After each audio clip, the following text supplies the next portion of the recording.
میرے عزیزوں 1875 میں جب سر سید نے علی گڑھ کے اندر مدرسۃ العلوم قائم کیا تو میں تمہیں بتاؤں میرے بیٹے اور بیٹیوں کہ پورے ہندوستان میں صرف 20 مسلمان گریجویٹ تھے، جبکہ برادران وطن میں یہ تعداد 850 تھی۔ سر سید نے ان حالات میں اپنی تحریک کو جاری کیا اور ایک دو نہیں پورے ملک کا دورہ کیا۔ تک سر سید نے دیوانہ وار لوگوں کو پکارا، رئیسوں سے کہا تم اپنی طاقت سے اپنی حکومت نہ بچا سکے، اب اپنی عقل و فراست سے کام لو، اپنے بچوں کا مستقبل بچاؤ، اور اس کا طریقہ صرف یہ ہے کہ ان کو ماڈرن تعلیم دو، زمانے کے مطابق تعلیم دو۔ یہ بات الگ ہے کہ تم نہ سمجھو، مگر زمانہ بدل رہا ہے، پھول پتھر پہ کھل رہا ہے، چراغ آندھی میں جل رہا ہے، اب ان پرانی حویلیوں کے قصیدے لکھنے سے فائدہ کیا، نئے زمانے کی روشنی لو، زمانہ کروٹ بدل رہا ہے۔ عالی جناب وائس چانسلر صاحب، پرو وائس چانسلر صاحب، رجسٹرار صاحب، مہمان خصوصی ڈاکٹر طاہر محمود صاحب، مہمان اعزازی جسٹس اقبال انصاری صاحب، چندن سنہا صاحب، خواتین و حضرات اور علی برادری، آج 17 اکتوبر ہے، بابائے قوم محسن ملت سر سید احمد خان کا یوم پیدائش ہے۔ یہ دن ہمیں یاد دلاتا ہے کہ ہم سر سید کی قربانیوں کو یاد کریں اور ان کے پیغام کو دنیا کے گوشے گوشے تک پہنچانے کا اہتمام کریں۔ سر سید ایک شخصیت کا نام نہیں، ایک عہد کا نام نہیں، ایک عہد ساز شخصیت کا نام ہے۔ ایسی شخصیت برسوں میں نہیں صدیوں میں پیدا ہوتی ہے جو لوح ایام پہ اپنے انمٹ نقوش چھوڑ جاتی ہے۔ مت مجھ کو سہل جانو، پھرتا ہے فلک برسوں، تب خاک کے پردے سے انسان نکلتے ہیں۔ سر سید مختلف الجہاد شخصیت تھے۔ سر سید مورخ بھی تھے، مدبر بھی تھے، قانون داں بھی تھے اور سیاست داں بھی تھے، مصلح بھی تھے، ماہر تعلیم بھی تھے، اور سب سے بڑی بات یہ ہے کہ دنیا انقلاب میں وہ عظیم الشان شخصیت تھے جنہوں نے ایک قوم کی تقدیر بدل ڈالی۔ سر سید جس عہد میں پیدا ہوئے وہ مغلیہ حکومت کی شام زوال تھی۔ سر سید نے پورے 40 سال 1817 سے لے کر 1857 تک ماضی پہ نظر رکھی، ہندوستان کے عروج و زوال کا گہرائی سے مشاہدہ کیا۔ اس زمانے میں ملازمت کے ساتھ سر سید نے جو کتابیں لکھی وہ ماضی کا حوالہ ہے۔ جلاء القلوب لکھی، تسیر فی جر ثقیل لکھی، سلسلۃ الملوک لکھی اور آثار الصنادید لکھی۔ یہ ساری کتابیں ماضی کا حوالہ ہیں۔ 1857 سے لے کر 1870 تک سر سید نے مستقبل کے بجائے حال پہ نظر رکھی۔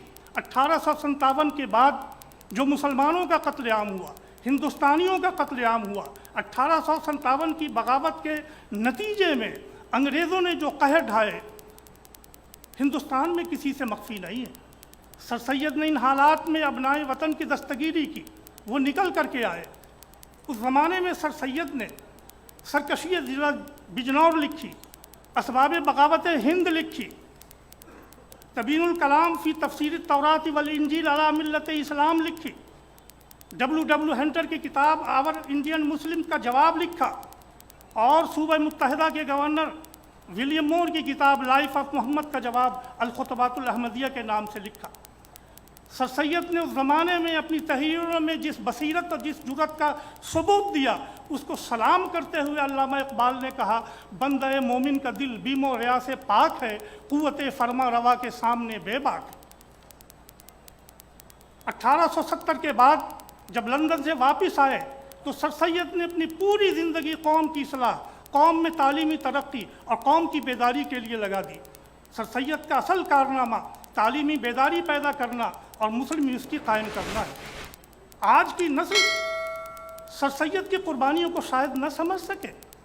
آج ہر گاؤں میں اسکول ہیں، ہر ضلع میں کالج ہیں، ہر صوبے میں یونیورسٹیاں ہیں، لیکن یاد کرو وہ زمانہ کہ جب مسلمانوں کا نظام تعلیم بکھر گیا اور صرف ایک نظام تعلیم نیا جو ملازمت اور ترقی کے نئے راستے دکھا رہا تھا، برادران وطن نے آگے بڑھ کے اسے قبول کر لیا، لیکن مسلمانوں نے اس کی مخالفت کی۔ مخالفت ہی نہیں کی بلکہ شدت سے مخالفت کی۔ جس سال سر سید کی پیدائش ہوئی یعنی 1817 میں، اس سال بر صغیر کا پہلا کالج कलकत्ता में कायम हुआ हिंदी कॉलेज के नाम से, जो आज प्रेसिडेंसी यूनिवर्सिटी है। उस कॉलेज में मुसलमानों का दाखिला ममनू था और 1835 में खुद मुसलमानों ने अंग्रेज़ों को लिख कर दिया कि तुम्हारी अंग्रेज़ी तालीम हमें नहीं चाहिए, और इस महजरनामे पे एक दो नहीं पूरे 8000 मुसलमानों ने दस्तखत किए थे। नतीजा क्या हुआ? बिरादरान वतन मॉडर्न एजुकेशन हासिल करके आला मनासिब पे पहुंच गए और मुसलमान हसरत से देखते रहे। अगियार महरो माह से आगे गुजर गए, उलझे हुए थे सुबह की पहली किरण से हम। मेरे अजीज़ों, 1875 में जब सर सैयद ने अलीगढ़ के अंदर मदरसतुल उलूम कायम किया, तो मैं तुम्हें बताऊं मेरे बेटे और बेटियों कि पूरे हिंदुस्तान में सिर्फ 20 मुसलमान ग्रेजुएट थे, जबकि बिरादरान वतन में यह तादाद 850 थी। सर सैयद ने इन हालात में अपनी तहरीक को जारी किया और एक दो नहीं पूरे मुल्क का दौरा किया, अलीगढ़ से बनारस तक, बनारस से आजमगढ़ तक, गोरखपुर से कलकत्ता तक, कलकत्ता से पटना तक, अहमदाबाद से पूना तक, गुरदासपुर से अमृतसर तक और मेरठ से लाहौर तक। सर सैयद ने दीवानावार लोगों को पुकारा, रईसों से कहा तुम अपनी ताकत से अपनी हुकूमत ना बचा सके, अब अपनी अक्ल फरासत से काम लो, अपने बच्चों का मुस्तकबिल बचाओ, और इसका तरीका सिर्फ यह है कि इनको मॉडर्न तालीम दो, ज़माने के मुताबिक तालीम दो। ये बात अलग है कि तुम न समझो, मगर ज़माना बदल रहा है, फूल पत्थर पे खिल रहा है, चिराग आंधी में जल रहा है। अब इन पुरानी हवेलियों के कसीदे लिखने से फ़ायदा क्या? नए ज़माने की रोशनी लो, ज़माना करवट बदल रहा है। मेरे अजीज़ों और मेरे साथियों, सर सैयद ने सिर्फ तकरीर और तहरीर के ज़रिए कौम को नहीं जगाया, एक मेयारी कॉलेज अलीगढ़ में कायम करके दिखाया जिसका नाम था मोहम्मदन एंग्लो ओरिएंटल कॉलेज।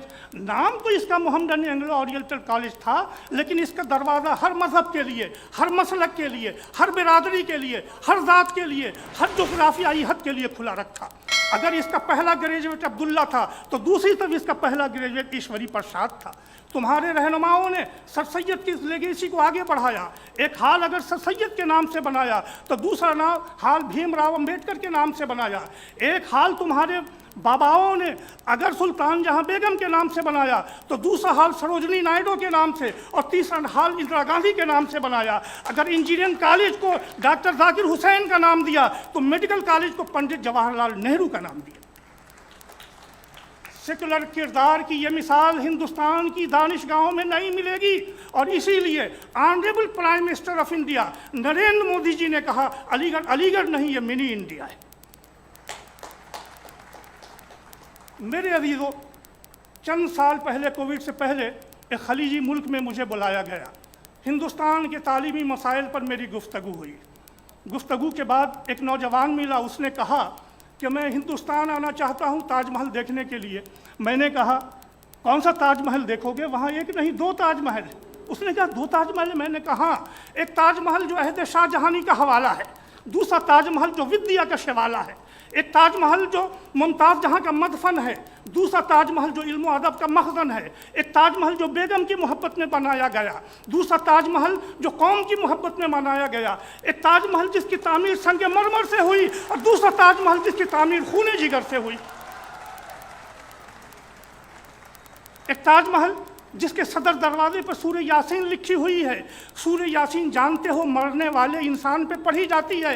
दूसरा ताजमहल वो जिसकी सजदगाह यानी ऐसे साल की मस्जिद पर सूरह अल-फजर लिखी हुई है। अल-फजर का मतलब जानते हो नई सुबह की बशारत, तुलुए आफताब की अलामत, जिसको इकबाल ने इस तरह कहा खोल आँख, खोल आँख, ज़मीं देख, फलक देख, फ़ज़ा देख, मशरिक़ से उभरते हुए सूरज को ज़रा देख, खुर्शीदे जहाँ ताप की ज़ौ तेरे शरर में, आबाद है एक ताज़ा जहाँ तेरे हुनर में, जचते नहीं बख्शे हुए खुर्शीद नज़र में, जन्नत तेरी पिन्हा है तेरे खूने जिगर में। अये पै करेगे लड़के और लड़कियों, अये पै करे गुल, कोशिशे पै हम की जजा देख, खोल आँख, ज़मीं देख, फलक देख, फ़ज़ा देख।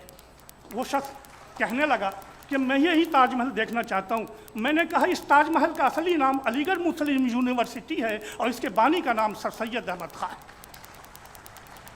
मेरे बच्चों और मेरे बच्चियों, इस ताजमहल की कदर करो। सर सैयद के इस रवायती اور تاریخی اور علمی دانشگاہ کی قدر کرو، اس کے پیغام پر بنو، اس کا پیغام لے کر پوری دنیا کے اندر چھا جاؤ۔ اس دعا پر اپنی بات ختم کرتا ہوں۔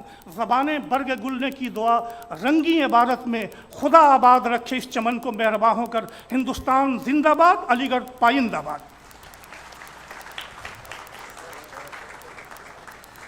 آمین ثم آمین۔ پروفیسر سعود علام قاسمی صاحب کی ہر دعا پہ آمین، اور ہمیں امید ہے کہ یہ تعلیم کی روشنی جس کا ذکر آج انہوں نے اپنی بہت ہی پراثر اور مدلل تقریر میں کیا، وہ طلبہ علی گڑھ اور طالبات علی گڑھ ہمیشہ اپنے سینے سے لگا کے رکھیں گے۔